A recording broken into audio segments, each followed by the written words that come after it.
This is Texas. It's supposed to be Dallas, Texas, but I don't think this is Dallas. I think this is like a suburb. Maybe it's Dallas, what do I know? Anyway, this is our room for this evening, 427.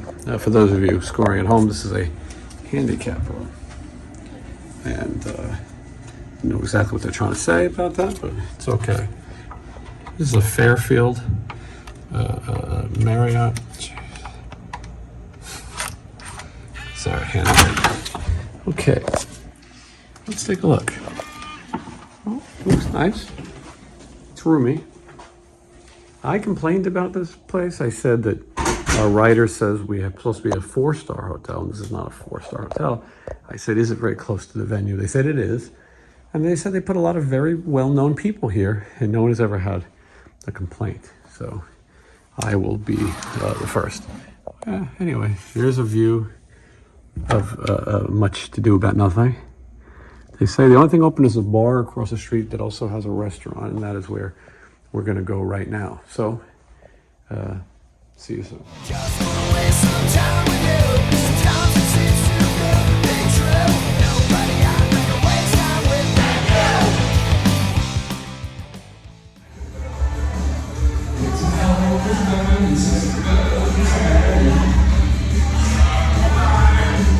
No, we didn't fight it, we tried to fight it. No, you're gonna get. It's okay, we can't like karaoke night. I don't think it sounds enough like the original. Find out. I fucking can't with these fucking people. I don't know what the guy can do. All they care about is drinks. Karaoke.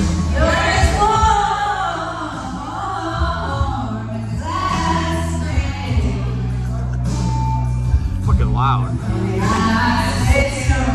That's where Blas would have been sitting. Right next to the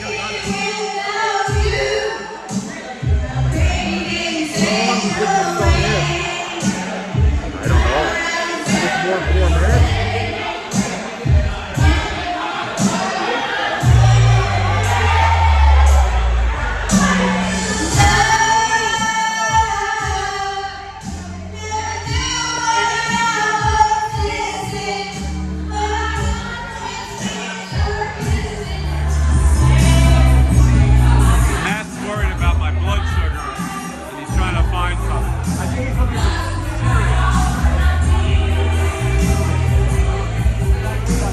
What is that, man? Catfish? Catfish.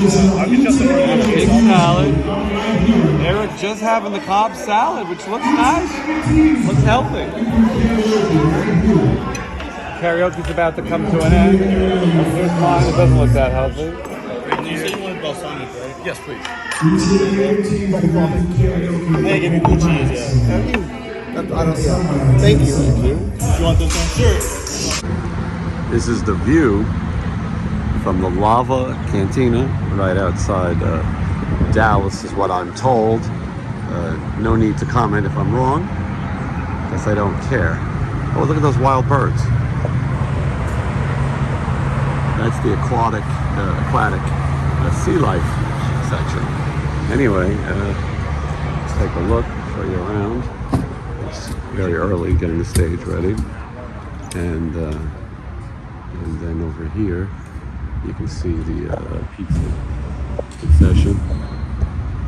And yeah, getting ready. Should be a good night. This is part of the family fun and wildlife package. And it's nice here. A lot of these places look the same, especially though in Texas. You get these little moats. I've seen views like that before. But here's the fountain from the Hunchback of Notre Dame, or Dame, depending on what part of the world you're from. This is going to be the merchandise area, and it's a nice place. Interestingly enough, tonight, after Steven's set, this is going to become the Nelly after party. You heavy metal fans probably remember Nelly. he's the apple bottom jeans or some shit like that. Been in a couple movies. Anyway, you're gonna want to stick around for the Nelly after party. I, of course, will be in my hotel room. This is the condiment station. For those of you who want to play it safe and use a condiment. Oh, that's the can. I'm just showing the inside. It looks like a House of Blues or one of these kind of places. Floors are a little sticky. Green room area. Lava Cantina. All right. Look who it is. The moment you've all been waiting for. Blas Elias. He was up all day. Not sleeping all day. There he is. All right, sound check is over. And we found out that there's a Portillo's, Chicago's own Portillo's here in the suburbs of Dallas, Texas. You know who loves a good Portillo's? Johnny Monaco, right there. I can't believe, just when I thought I got out, They drag you back in.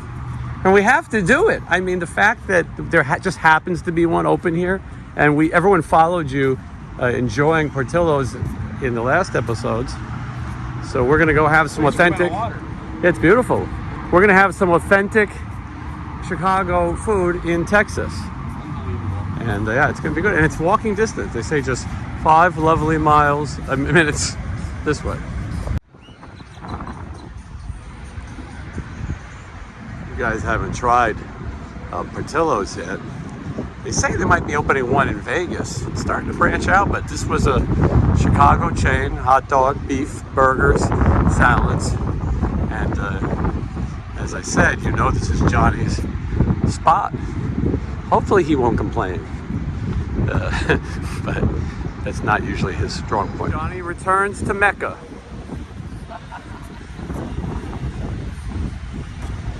Wow.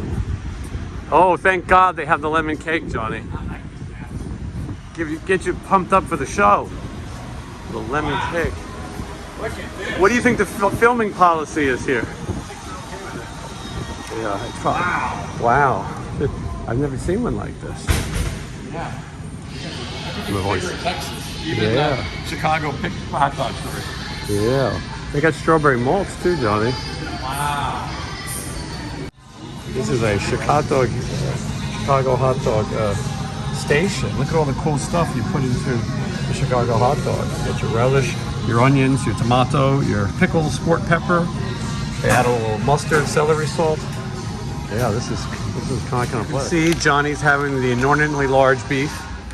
That is, when they call that a big beef, they're not kidding. She did ask you if you wanted the gravy on the side or on top. You said on top, which is right. They put a lot on, I can tell already. But she didn't do the drown. They didn't do a dunk. I can tell. Oh. I gotta get these fries. They think they're cold. Uh-oh. Johnny's gonna fight. Johnny's fries are cold, and he's gonna school them on it. He says that happens a lot. This is a Chicago hot dog, which we talked about. Sports pepper, tomato, pickle, green relish, yellow mustard, celery salt. This is a Maxwell Street sausage, which has peppers, onions, and for those of you who say that this is too much sodium or that this isn't healthy, go fuck yourself. Okay. That's a big Chicago hot dog right there. And the fire alarm thing.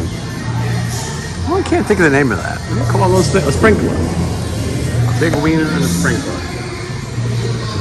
This place is cool. Portillo's. Right here. Stage right there. Some lovely young ladies.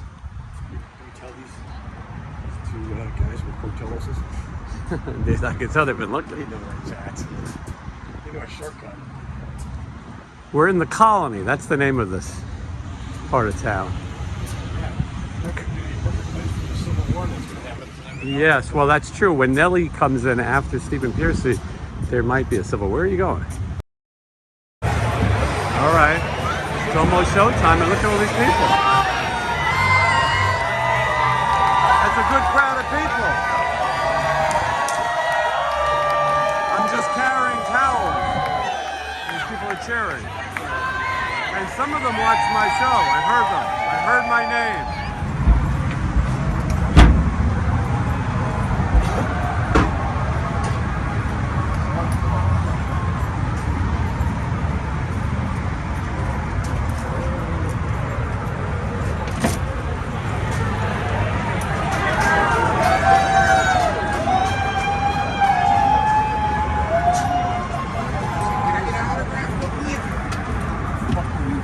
Look at that. Thank you, buddy. Oh, man. Here, grab that. It's the cassette signing, no 8-tracks. Thank you.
Hey Jason, it's your birthday! My goodness! Man! People like bowling for soup, but I like bowling for soup and Chuck E. Cheese. Chuck E. Cheese, yeah. The voice of Chuck E. Cheese for the last like 15 years. Right? Perplexed. You have to Google it for yourself. Thank you. I'm the guy who played on the left, aren't you? He's that guy. She thinks I'm Johnny Monaco. The great Johnny Monaco. No, dude, you're not right. You're the guy that played with Steve Pearcy. Yeah, I agree. Yeah. All right, I haven't been filming very much, but let's see. This is the last day in the Dallas area. It's Thursday. We're on our way to San Antonio, and it's a day off. So maybe we'll have time to remember the Alamo. And then show tomorrow in San Antonio at the Oyster Bake Festival. And then Saturday morning home to Vegas. San Antonio. Courtyard of Miracles right here. It's a nice hotel. I don't remember the name. It's a Hilton with a Spanish name. Anyway, these people, the CEO of the zoo, the San Antonio Zoo, Tim Morrow, not to be confused with Vic Morrow. Keep it down. This is a voiceover. Anyway, he invited us to take a private tour of the zoo where we'll feed hippos, pet rhinos, and feed giraffes. And then he set us up with the Alamo. So just a little bit, we're going to take a band field trip. I'm waiting for my hotel room, and the reason I'm waiting so long is I am getting the King Parlor Suite because Stephen was too impatient to wait for the King Parlor Suite. So by default, I am now the king of the parlor. So, Johnny, here we are. This is Johnny, what's the name of this hotel? I think it's called the Estancia. Johnny's dressed for the zoo.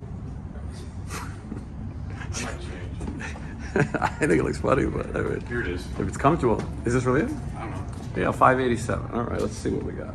Key. All right, hold on. Ta-da. So now they say this is the biggest room in the hotel. I got it by default because Stephen didn't want to wait. Okay, you ready? Here we go. Johnny of Monaco. Lifestyles of the broke. Oh, jeez, that's a spider web, Johnny. What the hell is going on? It's a mosquito net. Only the king rooms come with that. Why would they put that there? I don't know how to get in here. Maybe you're not supposed to use this door. Oh, there's a door next Oh, door. I just ripped it. There's, Okay. Okay. All right. Okay. Oh, jeez. I mean, What are they bragging about? oh wait, no, there's more probably, right? Where's the bed? Oh, it's in here. I don't think it comes with a bed. Yeah. Oh, yeah. Wow. Look at It that. smells clean. And, all right. Well, this is the biggest room in the Estancia Hotel. I think on the brochure it says Jew King. That's just another door. And is there a third room? Is this... Oh, stop it. All right. Well, look at that. I'm a Hilton Honors Silver. This floor is weird. Very slippery. What is that? A back door? No, it's just the way to the other side. Who the fuck has two doors? The Jew King. All right. Well, 587 bullshit. Mine doesn't even have a toilet. so you don't have a living room? You shit in the sink. I mean, I think it's nice. I don't know what it. Look at this floor is weird. It's like they pledged it. Well, they just got done tidying it up. All right.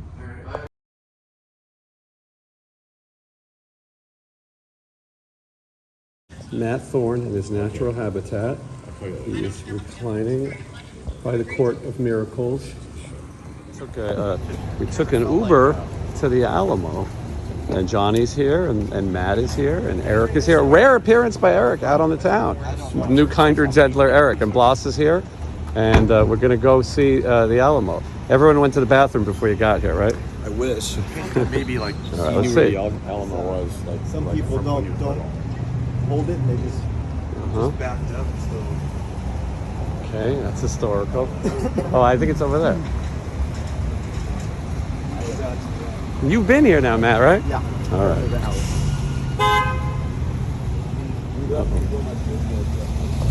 For those of you history buffs, this is where Ozzy peed, right here. Not on the Alamo, on this statue on the other side. Now, was this, And he was arrested. Where you stuck your musket through? Possibly. There's holes in the Alamo and stuff like this. Are these musket holes?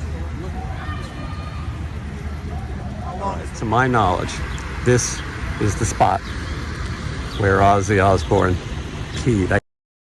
So we're gonna take a look, just in case.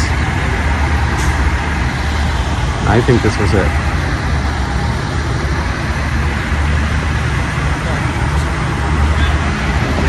You think that Woolworths was here when we got the Alamo? Preserved Ozzy's pee. Then maybe that is the spot. Johnny now reenacting history.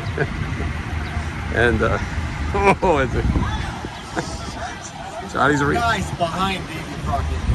Well, they didn't have Top Billy. Any mention. Blas, did you tour with Ozzy ever? I think you did. I did. Well, so when I was touring with him, he was in shape. He was boxing every day. We got the good on him. No more tours? No more tours in 1993. Yeah, well. We're still going. Yeah, you got the healthier guy. But anyway, this is it. This is the site of Ozzy peeing on the Alamo. All right, so anyway, this is the spot. Everyone says Ozzy peed on the Alamo, but that's not true. He peed on this statue, and he did go to jail. He did go to jail. And he has since apologized.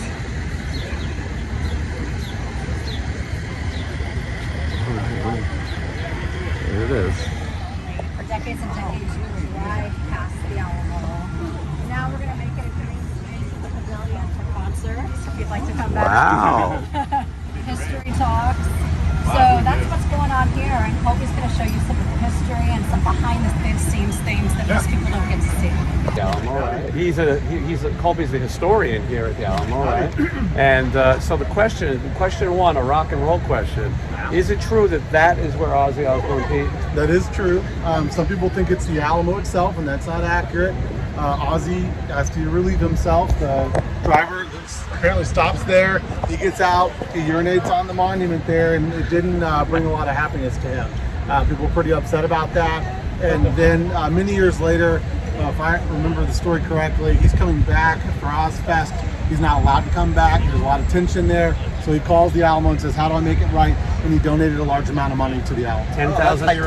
He donated $10,000 to a charity. That's how you were making this. And then he did return. He did film, I think, his TV show here. Yes. But Him and his son came through maybe about 5 years ago or so. Very, very respectful and listened to our historians talk. And so it was a very nice visit that time around. yeah, that's great. And he toured with them on his No More Tours tour. That was about 30 years ago. Yeah, that was the last one, supposedly. That's great. But I was telling him, because when I toured with him, he was in shape, he was sober, he had a trainer, he boxed every day. I don't remember what year was the Alamo when he did the thing. When he did it, it was in Probably the 80s, right? the late 70s, early. I thought it was Well, late from 70s, what early 80s, I that was could be told wrong. is, I heard it from a source, Stephen PEARCY. It was the 80s. Ratt was opening for Ozzy at the time. He said that Ozzy and his guys were dressing like women, like wearing wigs and dresses where they went. And that's what Stephen said, that he was on tour with Ozzy when it happened. And you would know better than that. that's what he says. He forgets this. Oh, yeah. The story I read was that he was very inebriated, and Shannon hid his clothes, or it was a Sharon. Sharon, excuse me. Hid his clothes so he wouldn't go out and make a fool of himself. So he put on her dress and then went out. Like Norman Bates. And yeah, his mugshot.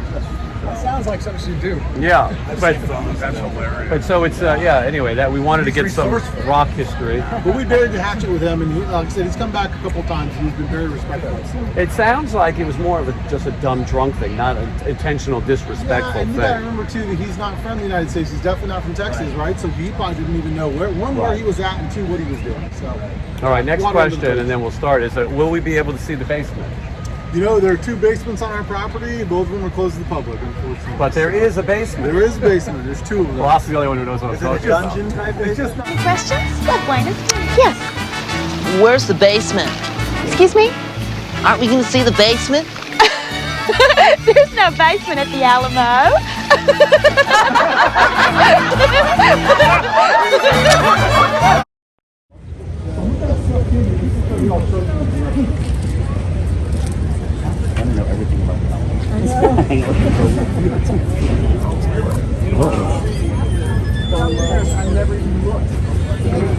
There's also a cannonball mark on the front of the building, which I think is really cool. If you look right here.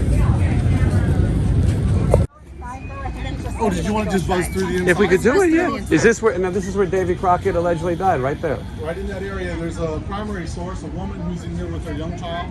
Next to the statue we were standing by earlier. She said she comes out and looks to the right, and on the ground was David Crockett. Next to him was this peculiar cow. So she says he's out here. We also have a man named Joe, who's an enslaved individual who belonged to William Barrett Travis. He also says he sees David Crockett's body here. So we have 2 people from the battle. Yeah. See that bus right there, Davy Crockett, King of the Wild Frontier. Legend states that David Crockett. Thor related to He did not, but his nephew. I think he was Daniel His Boone. nephew of the same name dies here many years before the battle. And he's working for the Spanish as a gunsmith. Well, You there said it you is. loved Phil Collins. Yeah. So the first song Phil Collins ever sang in public was David Crockett, King of the Wild Frontier. He was 5 years old at a talent show. Daniel and he's wearing his Boone had coonskin nothing to do cap and his buckskin No. outfit, and he won the talent show. Which is pretty cool at 5 years old. His nephew, All right, Daniel let's- Boone's nephew, died here a couple of years earlier. But Daniel Boone had nothing to do with this. No, I'm excited to see this. Thank you, Colby. Yeah, of course. Come on into the Shrine of Texas Liberty. Cool. Wow, look at this. I remember the Alamo now.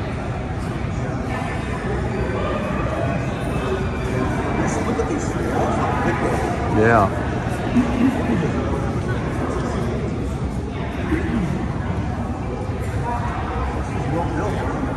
You know what it was, and that's kind of the amazing thing about it is that this game was only supposed to last 10 years. They're supposed to open up the mission, bring in indigenous people, convert them to Catholicism, assimilate them into Spanish culture, teach them a trade in hopes that they step out of the mission, build a home, and then a city would grow. Well, it works really well. The city starts to grow, but they never really shut this one down until 1793. It's open way past that 10-year mark. And so it's kind of nothing short of a miracle that it's still standing today. The walls are original, the floor is not. The original floor is dirt, it'd be beneath you about 2 feet. And then the ceiling you're looking at there was put up in 1920. It's the second ceiling this building's had because originally when it was built it was never completed, and therefore there was no roof on it for nearly the first 100 years it's here. It's a good thing, Johnny, that it's not dirt anymore because sneakers would get messed up. I would wear those here. That's where I would hide. Yeah, me too. I would be wearing a dress like Ozzy. Johnny, the women and children hid in here. We would do that too. We would wear dresses. Especially at my age.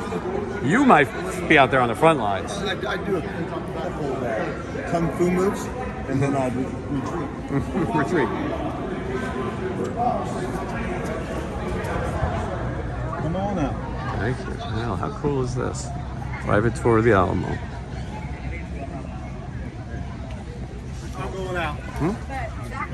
It came around, and these are just the two. In some places it was only that tall, in other places it was about 16 feet. You need 16 feet. This is gonna stick. 189 people inside the fort fighting to try to keep out roughly 2,000 to 2,500. That's what I need to know. It's over in about 30 to 90 minutes. Wow. Very quick. They lost. Oh yeah, they lost. All 189 Texans are killed. The Mexican Army spares the women and children. The Mexican Army is here to put down an insurrection in their eyes, right? In their eyes, this is not supposed to be happening. They're here to kill the people who are leading the insurrection. They're not here to harm women and children. So women and children are allowed to leave. The 189 men are taken out onto modern-day Commerce Street, 2 blocks in that direction, and they're burned. So that was the proper way of dealing with the enemy dead at the time. The Mexican Army loses 400 to 600 killed or wounded. They've got their own men they have to take care of. But what happened after they won? So after they won, the Mexican Army reoccupies the fort, and the Mexican Army begins to head south, and they end up outside of modern-day Houston. And there's a battle fought there called the Battle of San Jacinto. That's on April 21st, 1836. At that battle, it goes a little differently for the Mexican Army. They lose, and their commander, Antonio Lopez de Santa Anna, is captured. And he signs over Texas, giving us our independence from Mexico. Wow. So when word gets to the Alamo, the Mexican soldiers in here are told to take the cannons out, throw them in the San Antonio River, and vacate the fort. But when you do, pull the walls down so they don't ever have to fight a battle here again. And that's what happens in May of 1836. Well, that's amazing. That in those days, when you won the battle, you actually won the war. That's it. That's exactly what that term means. From his music, he ends up buying a lot of Texas-related artifacts and ends up with the largest collection of Alamo-related artifacts in the entire world outside the United States. And in 2013, he was kind enough to donate all of it to us, about $25 million worth of stuff donated to the people of Texas, and it resides inside this building. How crazy. Very lucky. Yeah. YouTube video about that? Because I actually watched a YouTube video about that. She may have filmed me talking about it, I'm not sure. Yeah, she does fantastic work. But yeah, so it's a neat time, and it just kind of shows that people fall in love with the Alamo story regardless of where they're born, who they are or where they descend from.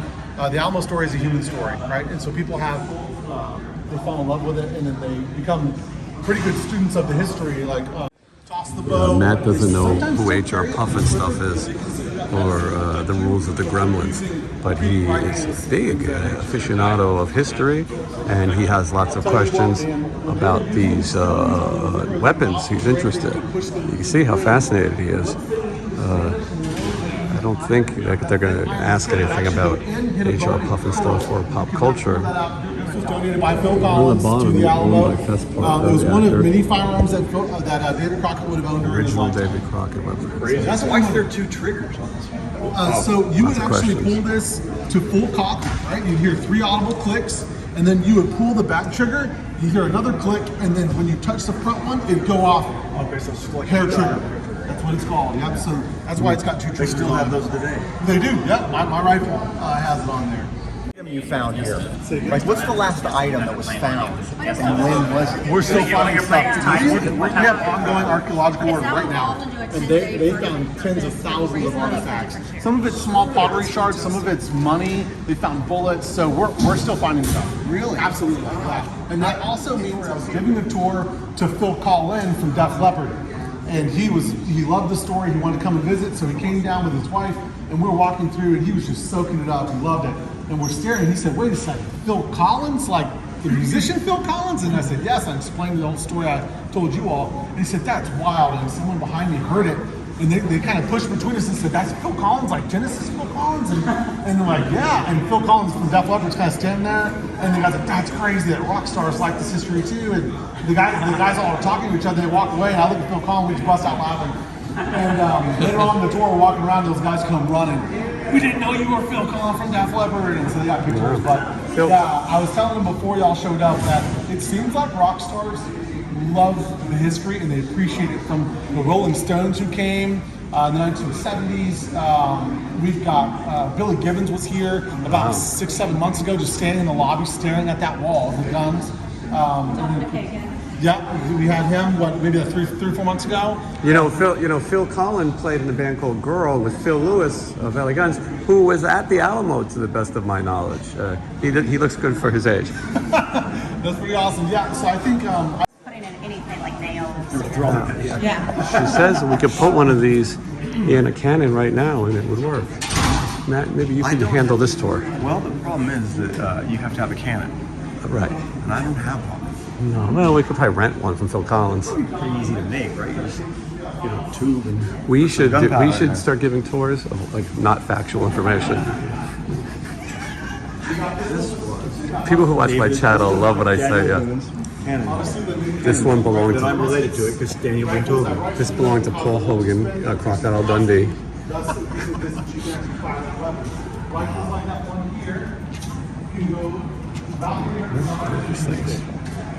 Somebody watching is interested in this. they take a minute to Oh, load boy. one bullet. The muskets can go about 80 to 120 yards, and they take 20 seconds. So it just depends on what you're trying to do. This is really good for hunting game, but if you imagine a Comanche on horseback's riding towards you at about 20 miles an hour and you missed your shot, he's going to let loose with that arrow or a lance, and it's going to be a very bad day. But we've also got people like Amelia Earhart, Audie Murphy. We've got Eisenhower, Roy Rogers, and Trigger.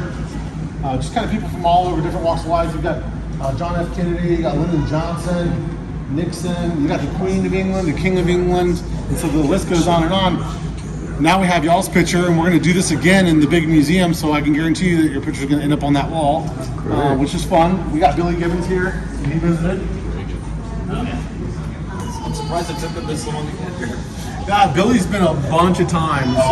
Colonel Sanders. Yeah. Johnny Cash, June Carter. Johnny Cash. Colonel Sanders is my favorite. Yeah, so I'm a Kentucky colonel, and he's a Kentucky colonel, and he's got his coonskin cap on, which is just cool. Where are the stones? I don't know. There they are. I see it. Yeah, the Pope came, the Pope-mobile. We hit the Queen, she came, and Roy Rogers and Trigger. won. Do you think Matt can name any of these celebrities? That's right, Ann Richards and then Bob Hope. Yeah. Is that Matt right there? You have Bob Hope over here. Yeah, right. Oh, yeah. I played to the fort. And of course, Defend the house. And the reason for this was because they didn't like government in Mexico. So they were just kind of like today. You want to get away from the government, you don't want to be run by the government, and they were very centralized and were owning all of Mexicans. So they were like deflecting to the Alamo and be on the Texan side. Interesting, huh? You don't know HR Puffin stuff, but you know the. Blas, do you have any Mexican? Let me tell you something. I don't remember. Yeah, I thought so. Yeah. Blas, he knows. Yeah. They were nice enough to let us touch the artifacts, right, Johnny? Oh yeah. With gloves. We wore gloves. He couldn't film anything. They don't want people to see what they got, but excuse my humidity. Anyway, it was very cool. We went into this room. We all held muskets and guns and Bowie knives and raccoon hats.